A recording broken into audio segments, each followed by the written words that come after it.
everyone, welcome to my channel Education First Choice. So today's story is The Selfish Angler. Selfish का मतलब होता है स्वार्थी and angler का मतलब होता है मछुआरा। आज हम एक स्वार्थी मछुआरे के बारे में कहानी पढ़ेंगे। So let's get started. One day an angler left his house with his hook and rope for fishing. One day का मतलब होता है एक दिन। An angler एक मछुआरा left his house अपने घर से निकला with his hook and rope कांटा और रस्सी लेकर for fishing मछली पकड़ने के लिए। एक मछुआरा कांटा यानी कि अपना कांटा और रस्सी लेकर अपने घर से निकला मछली पकड़ने के लिए। Going over a distance कुछ दूर तक जाने पर he reached ही मतलब वह, reached मतलब पहुंचा। यहाँ पर reach की सेकंड फॉर्म है reached। वह पहुंचा a big pool। big का मतलब होता है बड़ा, pool मतलब होता है तालाब, यानी कि एक बड़े तालाब के पास पहुंचा। with clear water in it और इसमें क्या था, एकदम साफ पानी था इस तालाब में। there was a fence round the pool to keep it safe from stray animals। there was a fence अब यहाँ पर क्या था, फेंस का मतलब होता है बाड़, यानी कि जब हम कुएं या तालाब के आसपास एक रस्सी का या फिर एक लकड़ी का या फिर कुछ ईंटों का एक सेफ्टी बना देते हैं, दीवार बना देते हैं, सेफ्टी दीवार, तो उसको हम बोलते हैं बाड़। तो यहाँ पर एक बाड़ बना हुआ था। राउंड मतलब चारों ओर, द पुल उस तालाब के चारों ओर, टू कीप इट कीप का मतलब होता है रखना, इट सेफ अब इसे सेफ रखने के लिए, फ्रॉम स्ट्रे का मतलब होता है आवारा, एनिमल्स का मतलब होता है जानवर।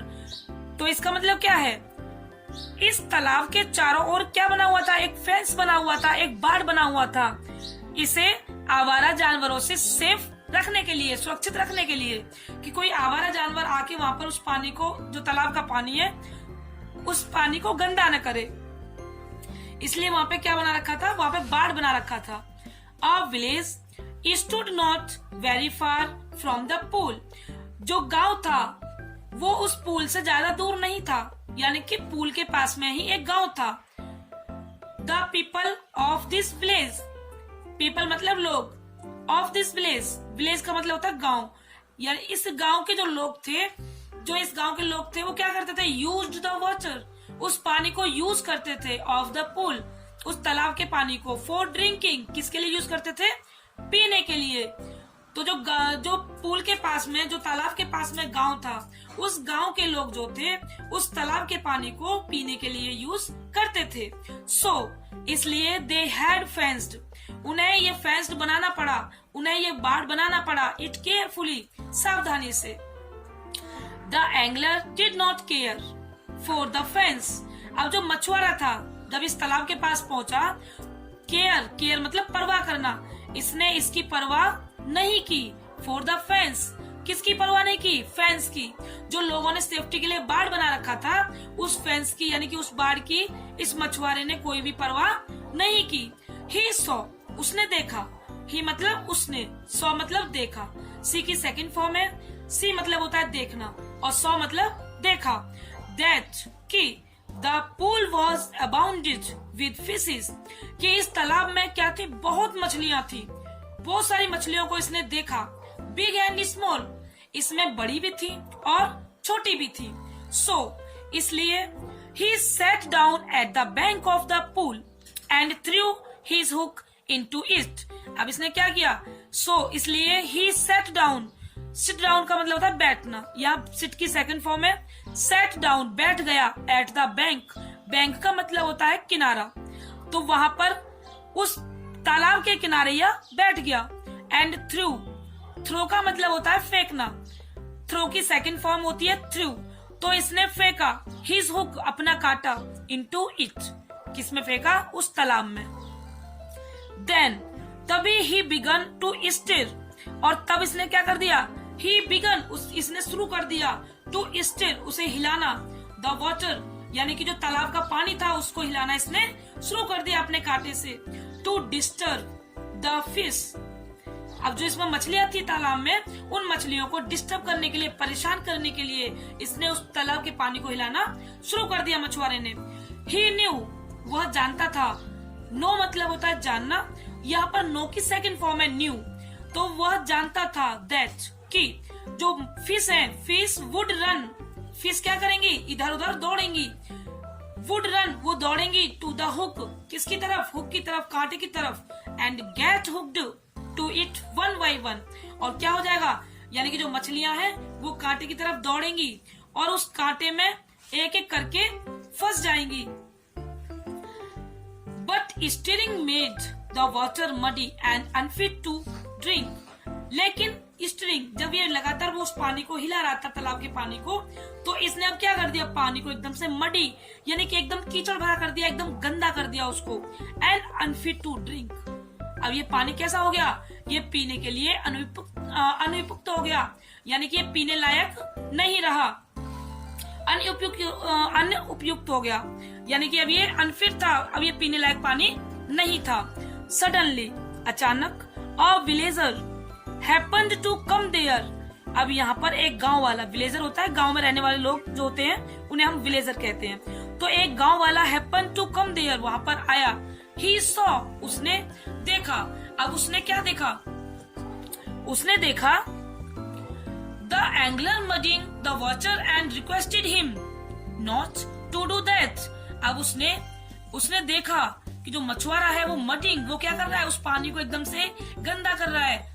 एंड रिक्वेस्टेड हिम, उससे उसने रिक्वेस्ट की, विनती की, नॉट टू डू दैट, ऐसा करने के लिए कि आप ऐसा मत करो, ये पानी को गांव वाले पीने के लिए यूज करते हैं, तो आप इस पानी को गंदा मत करो। बट, लेकिन the angler pretended to be heedless. अब जो एंगलर था, जो मछुआरा था, प्रिटेंडेड, उसने बहाना किया। प्रिटेंड का मतलब होता है दिखावा करना या बहाना करना। अब उसने ऐसे बहाना किया, ऐसे दिखावा किया कि हीडलेस मतलब बेखबर, कि वो बेखबर है, उसे कुछ इसके बारे में पता ही नहीं है। अब वो ऐसे दिखावा करने लगा। He went on with his work as before, और इतना कहकर उससे वो फिर से वही करने लगा जो पहले वो अपना काम कर रहा था। He kept beating the water and muddying it more and more, और ये क्या करने लगा, उस पानी को एकदम से बीट करने लगा, यानी कि तेज तेज से उसको पीटने लगा अपने कांटे को, यानी कि उसमें चारों तरफ से हिलाने लगा उसको, और उसको एकदम से कीचड़ भरा करने लगा, अधिक से अधिक करता रहा वो उसको।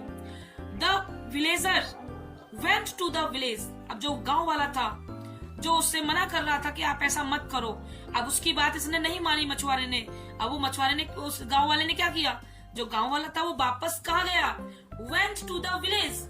गो का मतलब होता है जाना, तो यहाँ पे गो की सेकंड फॉर्म है वेंट। तो गांव वाला जो था वो गया, टू द विलेज, गांव गया। एंड इन नो टाइम, और बिना देर किए हुए, बिना समय गवाए, रिटर्न मतलब वापस आया। विद का मतलब होता है के साथ, विद का मतलब होता है के साथ। His work, with some hefty villagers, हम यहाँ पर थे, तो वो आया वापस किसके साथ, सम हेफ्टी का मतलब होता है तंगड़े विलेजर्स, यानी कि उसके अपने साथ में क्या लेके आया, कुछ तंगड़े विलेजर्स को और लेके आया।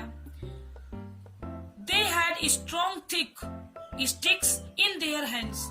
अब उनके हाथ में क्या थे, जो गांव वाला था, अन्य गांव वालों को जो लेके आया था वो, तो उनके हाथ में क्या थी, उनके हाथ में थी लकड़ियां, स्ट्रॉन्ग मजबूत, थिक मोटी, स्टिक्स मतलब लकड़ियां, उनके हाथों में लकड़ियां थी, in their hands. Seeing them, उनको देखकर, द एंगलर टर्न्ड पेल, अब उसका जो मछुआरा था उसका मुंह कैसा हो गया, उसका मुंह पीला पड़ गया।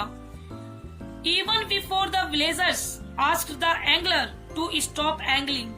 अब यहाँ पे क्या है, जो गांव वाले थे, जो आए थे उसके पास में, तो उनके कुछ कहने से पहले ही अब एंगलर ने क्या कर दिया, एंगलर टू स्टॉप एंगलिंग, उसने मछली पकड़ना रोक दिया। He had drawn out his hook, अब इसने क्या किया, अब इसने drawn out का मतलब है निकाल लिया, अब इसने निकाल लिया। अब निकाल लिया था, क्या निकाल लिया था, अपना जो हुक था, उसने कांटा जो डाल रखा था पानी में, उसको निकाल लिया। And got ready to leave, और वहां से जाने के लिए तैयार हो गया। वहां से जाने के लिए तैयार हो गया। I am sorry to be foolishly selfish. अब ये क्या कह रहा है कि मुझे माफ कर दो, मैं क्या हो गया था, मैं हो गया था मूर्खतापूर्ण, स्वार्थी हो गया था। सेल्फिश का मतलब स्वार्थी और फुलिशली का मतलब मूर्खतापूर्ण, तो मैं मूर्खतापूर्ण स्वार्थी हो गया था, मुझे माफ कर दो। I should not have disturb the water of this clear pool. अब ये क्या बोल रहा है, आई शुड नॉट हैव, मुझे नहीं करना चाहिए था, डिस्टर्ब नहीं करना चाहिए था, द वाटर, इस पानी को डिस्टर्ब नहीं करना चाहिए था, ऑफ दिस क्लियर पूल, जो इस तालाब में एकदम साफ पानी है, मुझे इसको डिस्टर्ब नहीं करना चाहिए था। I am really ashamed of my fault and bag your pardon. I am really ashamed, वास्तव में मैं शर्मिंदा हूँ। असेम्ड का मतलब होता है शर्मिंदा, यानी कि मैं वास्तव में शर्मिंदा हूँ। ऑफ माई फॉल्ट, फॉल्ट होता है गलती, यानी कि मैं अपनी गलती पर वास्तव में शर्मिंदा हूँ। एंड बेग योर पार्डन, और मैं क्या मांगता हूँ, मैं क्षमा मांगता हूँ, मुझे माफ कर दो, मैं क्षमा मांगता हूँ आपसे। सेइंग सो, इतना कहकर the angler went his way to look for fish somewhere else. अब जो एंगलर था वो वहां से चला गया। लुक फॉर का मतलब होता है तलाश में, अब वो तलाश में चला गया। फिश समवेयर एल्स, अब वो कहीं दूसरी जगह मछलियों की तलाश में वहां से चला गया। The villagers also return to their village, और जो विलेजर्स थे, विलेजर्स भी वापस आ गए। रिटर्न का मतलब होता है वापस आना। टू देयर मतलब अपने गांव वापस आ गए। Moral is rod works where love fails. अब बच्चों आज का मॉरल क्या है, आज का मॉरल है कि रॉड वर्क्स, रॉड का मतलब होता है छड़ी, लव का मतलब होता है प्रेम, और फेल्स का मतलब होता है विफल होना। इट मीन्स रॉड वर्क्स, छड़ी काम करती है। छड़ी क्या करती है, छड़ी काम करती है। वेयर, जहां, लव फेल्स, जहां प्रेम विफल हो जाता है वहां पर छड़ी काम करती है। क्योंकि कहते हैं ना, अगर इंसान को प्यार से समझाते तो उसको समझ में नहीं आता है, अगर उसको डरा के समझाते हैं तो उसको जल्दी समझ में आ जाता है। तो इस कहानी का मॉरल भी ऐसा ही है। जब एक गांव वाले ने उसको बोला प्यार से, तो उसने नहीं उसकी बात मानी, उसने उसको अनसुना कर दिया। लेकिन जब सभी गांव वाले मिलकर वहां पर आ गए तो बिना कुछ कहे ही मछुआरे ने क्या कर दिया, अपना कांटा वाटा उस तालाब में से निकाल लिया और अपने घर जाने के लिए वो रेडी हो गया था। तो like that rod works where love fails, जहां प्रेम विफल होता है वहां छड़ी काम करती है। Thanks for watching.